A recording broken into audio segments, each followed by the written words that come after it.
Okay, so I'm removing the original brake booster on this Mazda. Well, right here it is.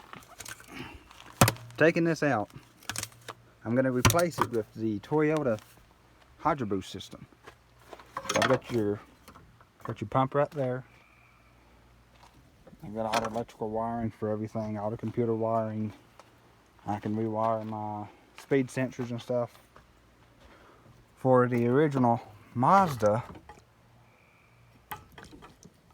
ABS unit, master cylinder, now we have the Toyota Hybrid Boost system, which I will be connecting in just a few minutes. So here's my wiring for it. So, a couple sensor wires. Of course, I'm going to have all my speed sensors plugged into there. I don't know how the programming is going to be. I've never messed with it. That's a road to another day, I guess. But all the wiring will be hooked up, spliced back into the factory harness on the Mazda. Then I've got my braided speed sensor wires, or wheel speed sensors. One for each wheel, of course. All that will be wired up to the factory harnesses on the Mazda. And then I think the only thing I have left are, well, let's see, we got another rear speed sensor there, so we've got all 4 sensors here. And then, well, actually this one's, that other one's ground, but believe it or not, it actually bolted right in. I didn't think it was going to be the same pattern, but it is. It makes it a whole lot easier, and it's actually setting straight up and down, which is perfect.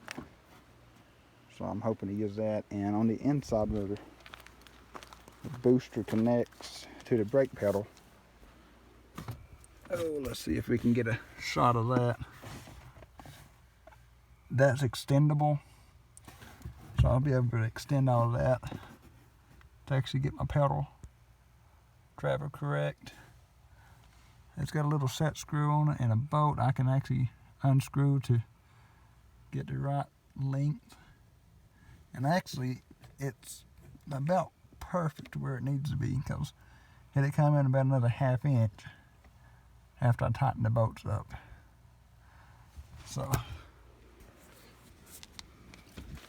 if you're doing an electric car conversion, I'd strongly suggest running this system versus running the vacuum boost system, which is going to be really aggravating. I mean, you've got a 12-volt pump running to death, and it sounds like a sinking.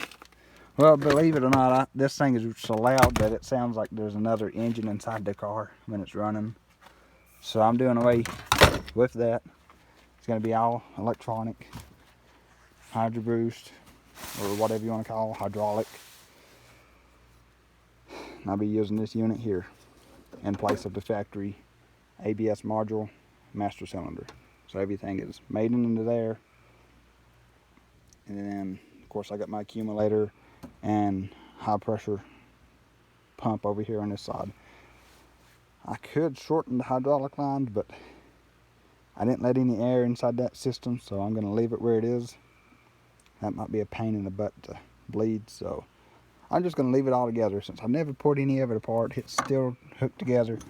I'll just bend the line back up against the dash and probably end up mounting this right there. Just going to hit a bolt in right there. Plenty of room for the hood. I'll fold the electrical connectors down. And that might be a little too high, but no, not really, because if anything, that over there is going to have to be pushed down a little bit. But other than that, I think this is going to work out pretty good.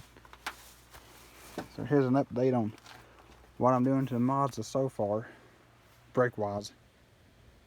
I'm adding actual hydraulic brakes. So no more vacuum booster. So no soft pedals and no fadeaways when you're going around a curve or going down a hill. Plus I have regenerative braking to charge my batteries on the electric motor, so it shouldn't be too bad.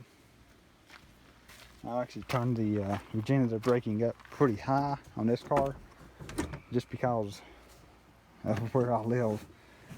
It's mainly downhill everywhere you go. So other than coming back up, of course it's, I think, 400 feet drop between here and town. Should be pretty good on charging my batteries up. But right there's the motor. Temporarily I've got it strapped in with some bolts and some metal bars just to hold it in place, because I was having problems with a couple of my welded engine mounts breaking. So as of right now, it's strapped in to the frame. I've got a couple bars back here in the back, 2 bars across here, 1 across the top, just to hold it in place, keep it from falling down. I'm fixing to take it to a local shop. He's going to let me borrow his welder for a little while to weld all this. And actually, I end up towing it down there on a flatbed to do all the work. But here's the update on the car. I'll do an electronics update pretty soon. But mechanically, I'm changing the brake boosters and stuff just to make it better. So, no more vacuum. Now we've got electronics and an actual hydro boost versus vacuum booster. So here's the update.